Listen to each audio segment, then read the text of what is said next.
No, I'll introduce him here. And, Yeah. Okay, so Yeah. okay, so let's get cracking. The session is on children, young people, and the labor market. As a recovering educator, I'm very interested to hear what you guys have to say. So the first presentation is from Professor Helen Russell and Eva Slevin on child poverty on the island of Ireland. Thank you very much. So I'm going to start off. So this is some work that we carried out as part of the of a research program with the Shared Island Unit in the Department of Taoiseach. So it's there's I think 16 studies I think at this stage. So this is one of them, and it's with other colleagues at the ESRI who are mentioned there. So in terms of the motivation for this, so child poverty obviously has wide-ranging and long-lasting effects. So that will include health and education and labour market. So, you know, in terms of the importance of the topic, that's key. Comparing North and South of Ireland is also interesting because while we have similarities, there's also key differences. So some of them in terms of the labour market are around like as we've heard today, inactivity rates are different. There's higher part-time rates in Northern Ireland compared to the South, differences in wages. There's also interesting social policy differences. Even though we're often grouped together, Ireland and the UK will be in the same liberal welfare regime, but there are also there's also significant differences. And we look at this in some detail in the report, but we won't really be going into that here. Obviously, there's also differences in scale, but there's also a lot of similarities in the risk factors for poverty and for child poverty in both jurisdictions. So our focus here, given this is a labour market conference, is on the role of household employment and child poverty. And obviously, reducing barriers to work is, from the literature, is a key lever for addressing child poverty alongside the welfare system and public services. So we're focused really here on what the patterns of child deprivation, child income poverty are in Ireland and Northern Ireland over time, and then we're also, as I say, focused in particular on the role of the labour market situation and in shaping child poverty in both jurisdictions, how that compares. The study is a mixed method study. We use quantitative analysis where we have a analysis of the Family Resources Survey. We use that for Northern Ireland, and the Survey of Income and Living Conditions for Ireland. You can see the sample size for Northern Ireland is relatively small, so we've pooled years for this survey. And we also then carried out a consultation with stakeholders. So they were from NGOs, policymakers, and researchers. But we won't really draw on that for this particular presentation, given the time limits. So we used two different measures of poverty. So one is the income poverty, so whether your household is below 60% of the median national income, and then a measure of material deprivation. So this looks at people's inability to afford essential goods or services or things that are considered the norm in society. Now, this is there's deprivation measures that are in the EU poverty measures and also in the Irish national statistics that we use for measuring poverty. We couldn't reproduce those for both countries. So we have this more limited list here of 5 items that people are unable to afford that are common to both the data sets. So they're what we use for this study. I'll let you read those yourself. So first of all, just to give you a sense of what those comparisons look like over time. So this is going back to 2003 up to 2022-23. And the blue line is Northern Ireland and the red line is Ireland.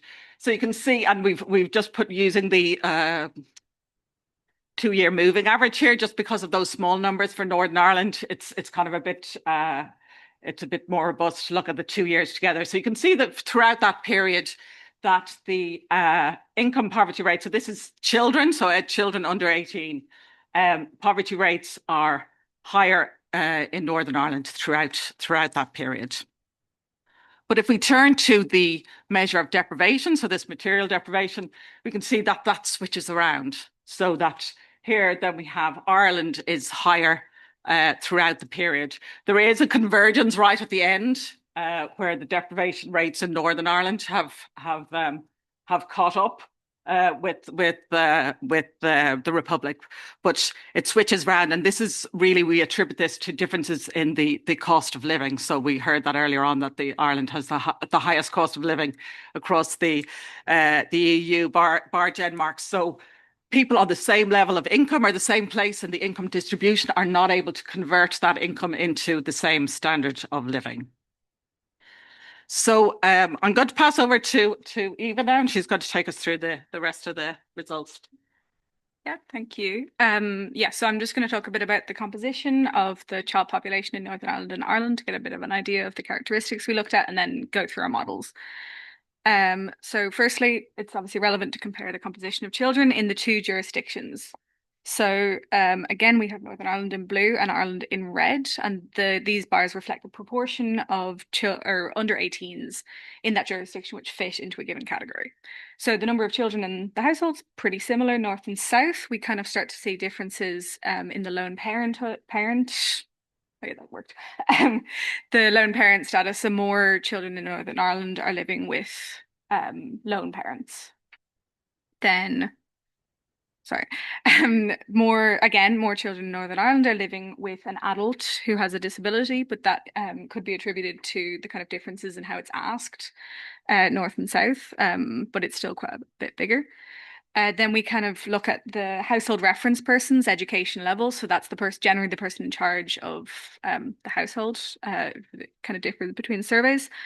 More people in. I'm just moving.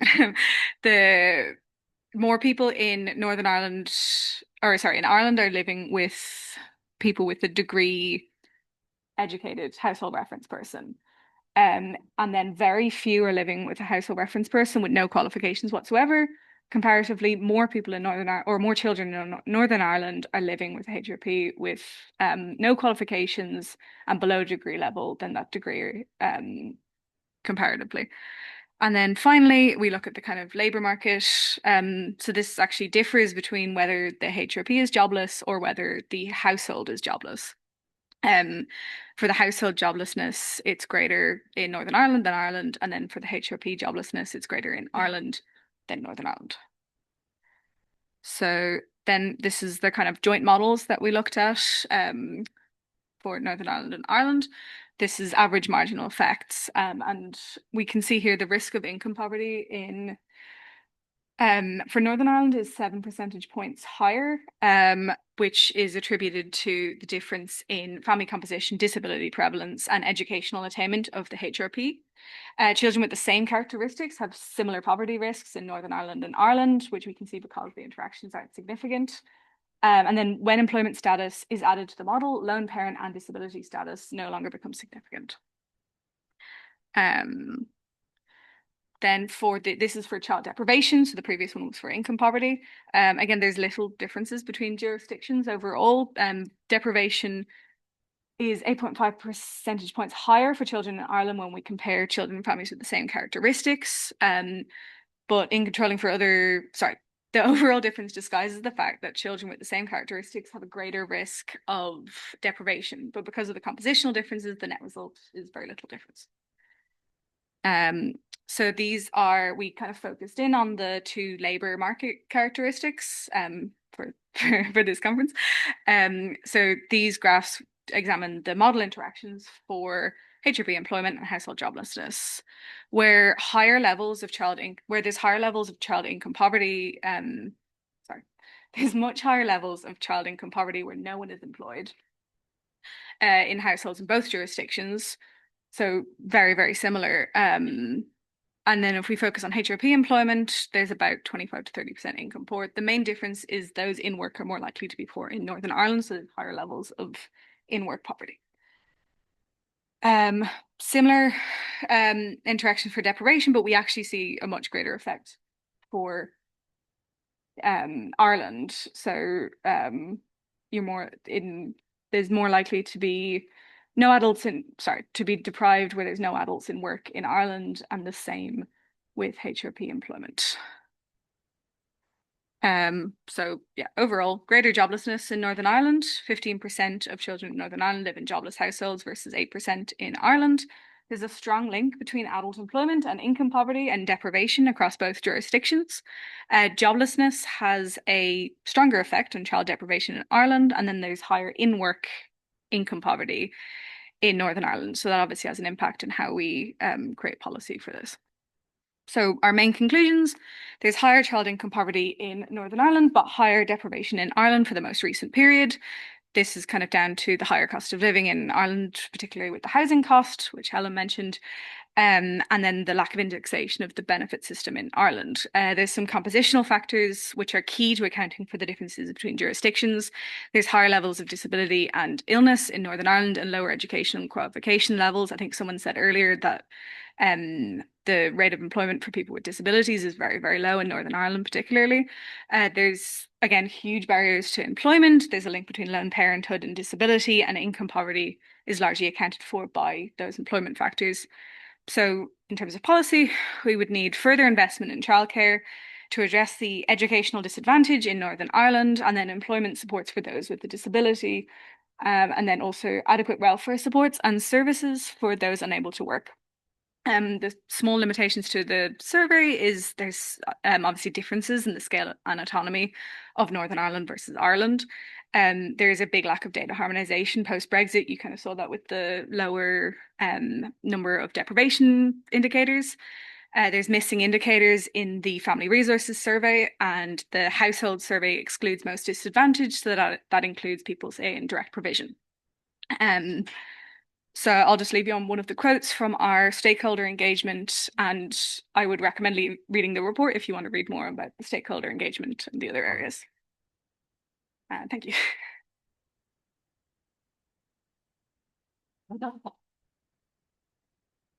Thanks very much. So does anyone have any questions? Yeah. Like each age category is very different when the kids are 1-2 years old compared to when they are teenagers, right? The policy implication is different. Yes, and we did have that in the models as well, the age of children. I can't remember the result of the top of my Go back. Yeah, it was. I think this is down to the data limitations of when you're combining the two.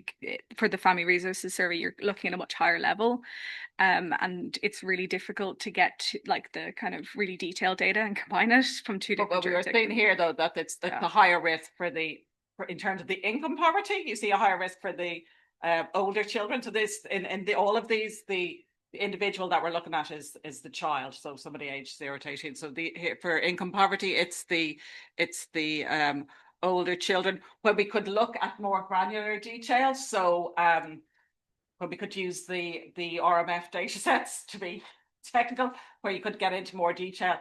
We found for deprivation in particular, having very young children was a risk factor, and that again was working through parental employment. So once you so it was families where they have young children, obviously the maternal employment is lower. It's pretty similar north and south in terms of the employment rates, but yeah, so that then impacts on poverty risks. So that was slightly different results on the two different dimensions, partly because your income isn't adjusted for childcare costs, and that's but that is picked up on an indicator like deprivation. So, yeah.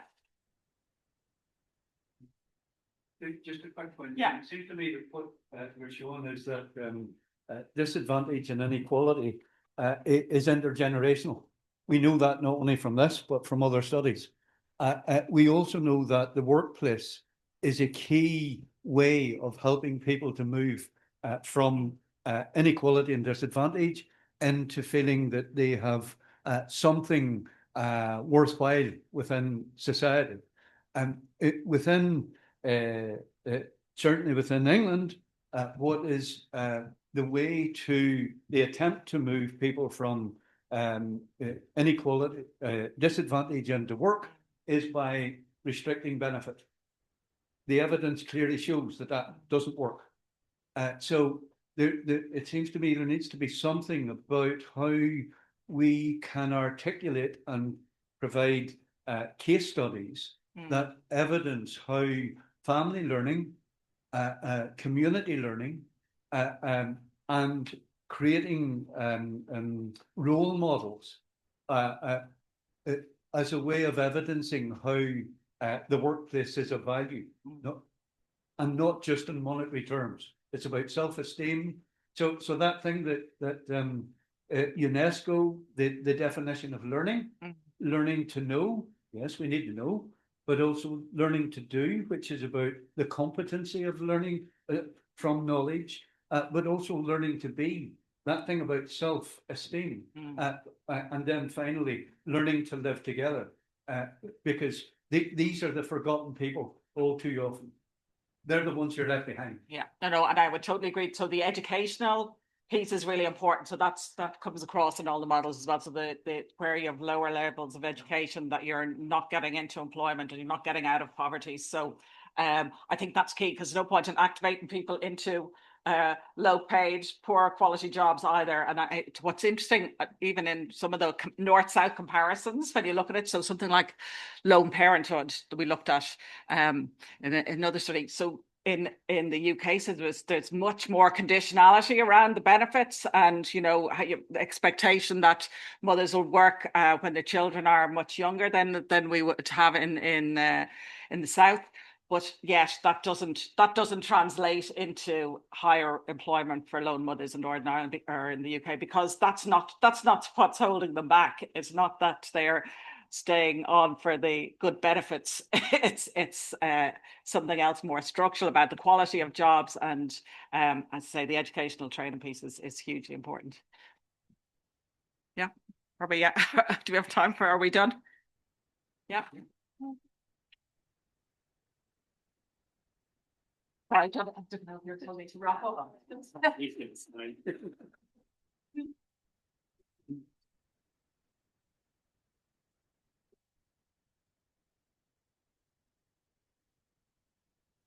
Okay, and next we have Delia Agostinelli from the ESRI presenting a paper on the labour market impact of COVID-19 on young people with disabilities. Yeah, thank you. Hi, everyone. So this is a brief outline of what the presentation is today about. A brief introduction about the labour market effects of COVID-19, then literature, a brief overview of the literature review and the gaps that we identified in the literature, the research questions that we asked, data methodology that we used, preliminary results, and early conclusions. This is still a work in progress papers. So we just have some preliminary results for now. So the context is COVID-19, and we know that it had a great effect on the labour market worldwide. We know that in Ireland, unemployment rose from 5% in February 2020 to almost 15% by September of the same year, and these effects were very much disproportionate among a group of individuals. We know that young people were very much affected by this crisis, as they were overrepresented in precarious, low-wage, face-to-face sectors. And even though Eurofound found some signs of stronger rebound after the pandemic, and we also know that people with disability faced pre-existing employment barriers and sectoral vulnerability.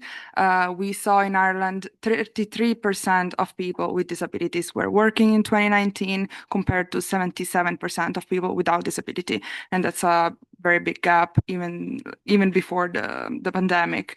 The pandemic might have accelerated and worsened this this situation, even though with the rise of adoption of remote work, things might have improved a little bit. So there's mixed effects here.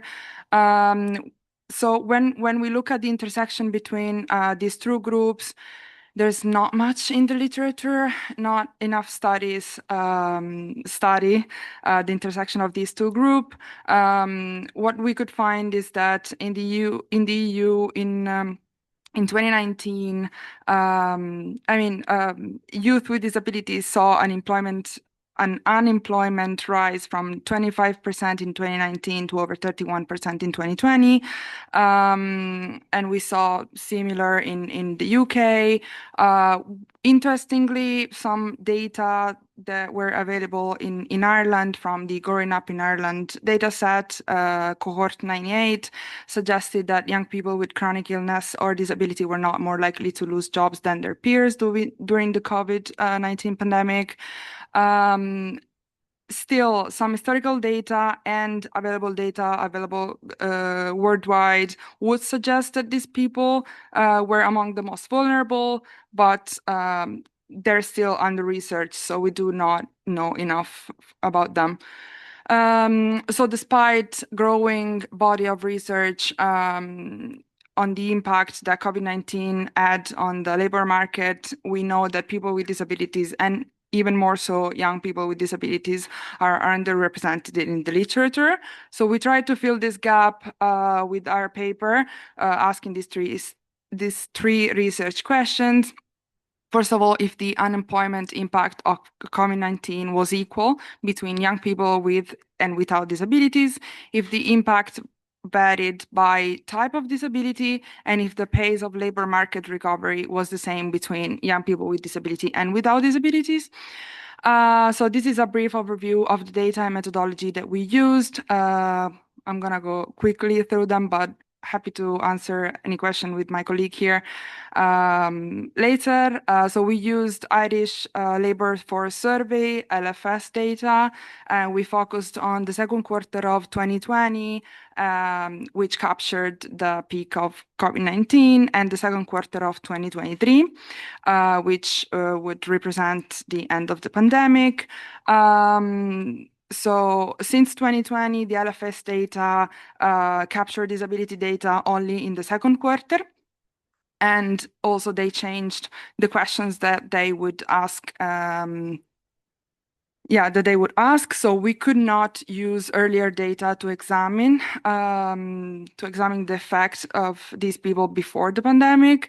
But to overcome this, we were able to identify those people having a disability in the second quarter of 2020 and examine their labor market status in the first quarter of 2020.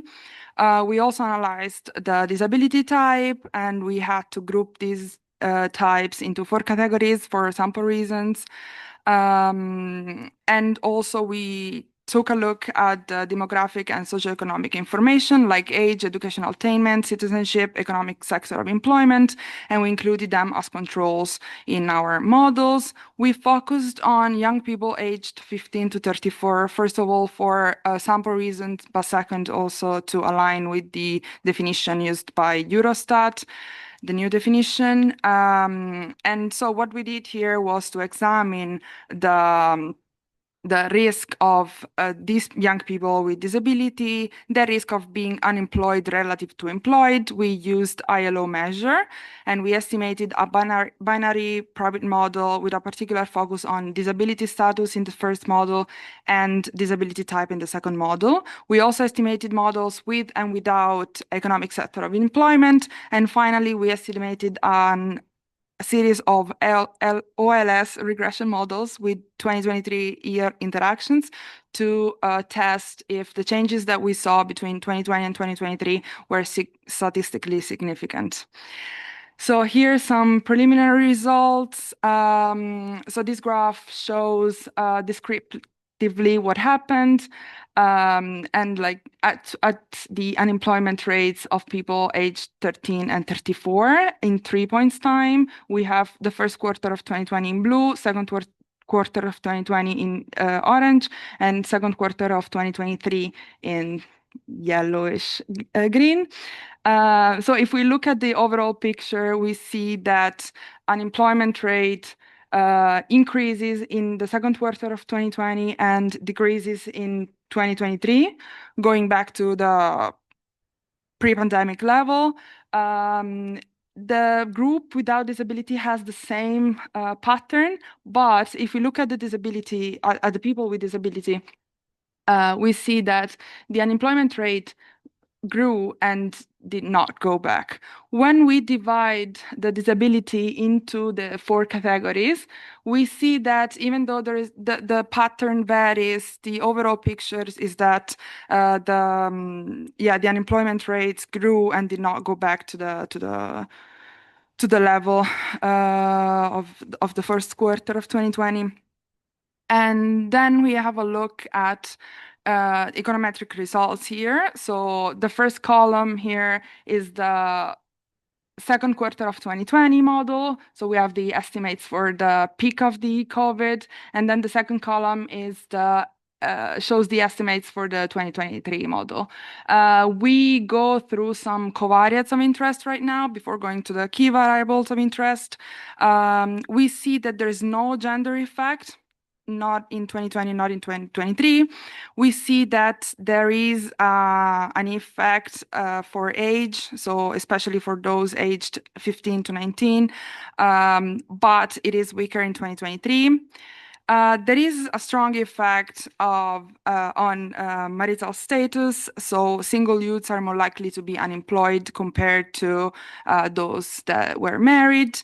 And there is no family units effect during COVID-19, but there is a stronger effect in 2023. So all family unit types were more likely to be unemployed relative to the couples with no children after the pandemic.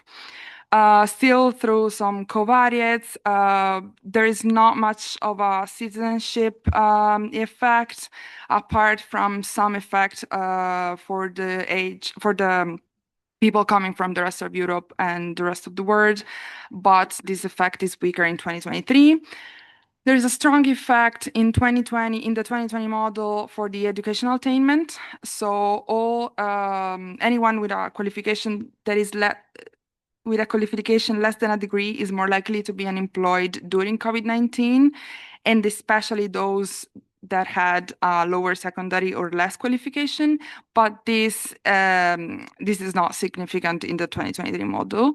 And we also tested some geographical location effect, but there's not too much, something at the border in 2023, but yeah. So here is the key variables of interest. The first model, we do not control for economic sector.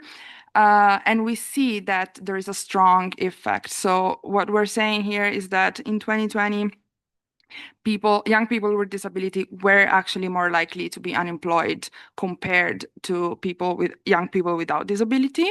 This effect is decreases in size in 2023, but it's still significant. When we do control for economic sector, the pattern is the same. So there is evidence of this. And then we divided by disability type. We have learning, remembering, concentrated difficulty. And then we have psychological, emotional, or mental health issues. We have pain, breathing, or control illness difficulty. And then we have other disability type that we had to group together for sample reasons. Inside there is hearing, sight, physical, and intellectual issues. And here we see that in 2020, all disability types, except for those with pain, breathing, a chronic illness, were actually more likely to be unemployed compared to youths without a disability. So there is an effect in 2020. This effect after the pandemic decreases. So there's not much of an effect in 2023, except for the people with psychological, emotional, or mental issues. And so here we're saying that even though there's a a smaller effect, so the effect decreases in size, these people are still facing structural barrier in 2023, so after the recovery. And finally, we have some OLS interaction models. So we were trying to test if these changes between 2020 and 2023 were statistically significant. Here we see that yes, so we registered a decrease in the effect between 2020 and 2023, and this decrease is significant. When we look at the disability types, there's not much significance, and so the decrease that we saw before, so the decrease that we saw in the group of psychological, emotional, and mental health issues is not statistically significant. Yes, so to conclude, descriptively, we saw that the unemployment rate for the individual with disability increased during the pandemic and did not return to the pre-pandemic level. And even with disability type, we found that the unemployment rates were higher after the pandemic than they were before COVID-19. And also based on econometric results, we saw that youth with disability were more likely to be unemployed during COVID-19 pandemic and also after it ended.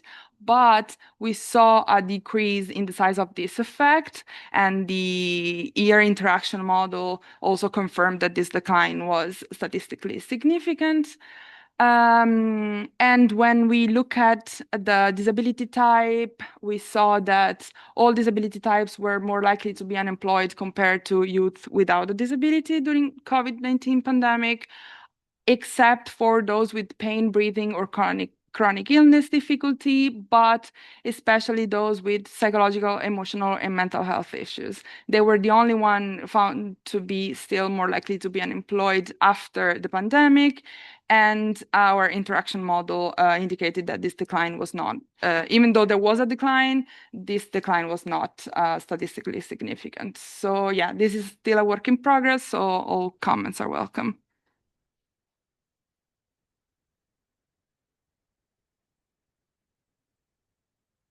Thanks very much. Does anyone have any questions?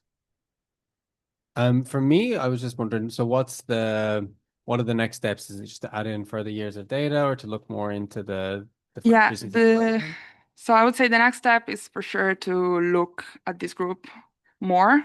We do not have enough data. We do not have enough literature research. Yeah, that's first step. If my colleague wants to come in.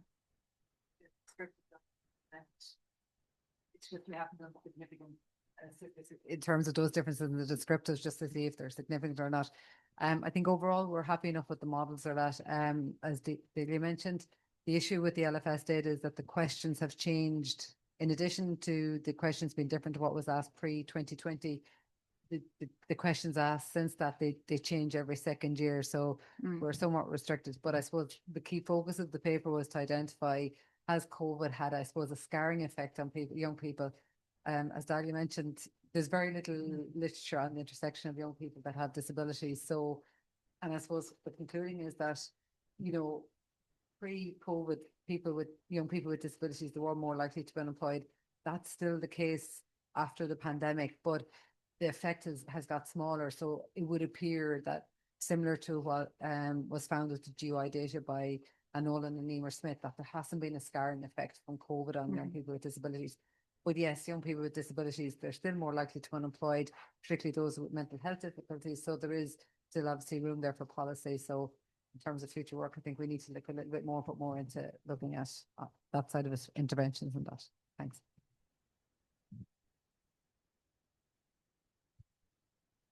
Yeah, I had a suggestion really was to look at maybe inactivity as well. So for this, so the ILO unemployment obviously is a bit tricky, especially during COVID when nobody could actually search for a job. So do you know what I mean? So I'm presuming a big chunk of the population are not in there, you know, because they're not unemployed because they're not actively searching according to the ILO, but you weren't allowed to search for a job because because of COVID. So I'm just thinking and inactivity is obviously a key issue for young people with disability and people with disabilities. So it's you know, complementing that to see. So I would expect to see a much bigger spike in that COVID year than you saw. You were only seeing a little small increase in unemployment, which if you did it with employment, you'd see a massive drop. Or inactive, well, with the ILO inactivity, you would see as well. Yeah. So it's maybe just doing the analysis with that frame as well. Yeah. Maybe.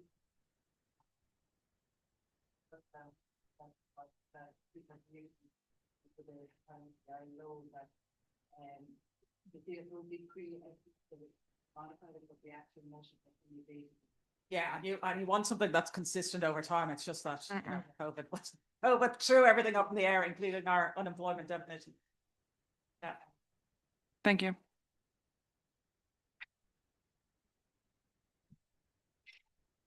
Mine was sort of similar about that definition of unemployment, not from that perspective, but just thinking during the pandemic, there was your job was maybe closed, but you maybe knew you were going to be going back. So if it's a survey, everybody's not going to report themselves correctly. Was what I was thinking. And just Elish, in terms of the scarring thing, I wonder with a tighter labour market, there potentially still is a scar. Do you know what I mean? Yeah. We don't know what the counterfactual would have been. Yeah.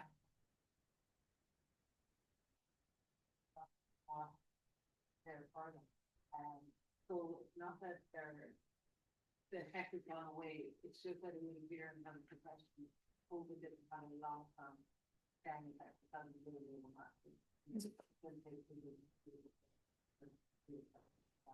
Yeah, it's very interesting because we found similar up here in terms of people with disabilities, and companies and organisations maybe doing more now to employ them because they're finding it so much difficulty getting staff. So that's great. Thank you.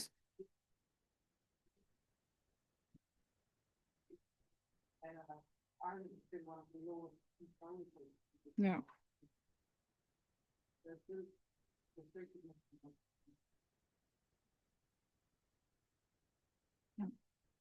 That's great. Thanks very much to the presenters. And I think there's teas and coffee.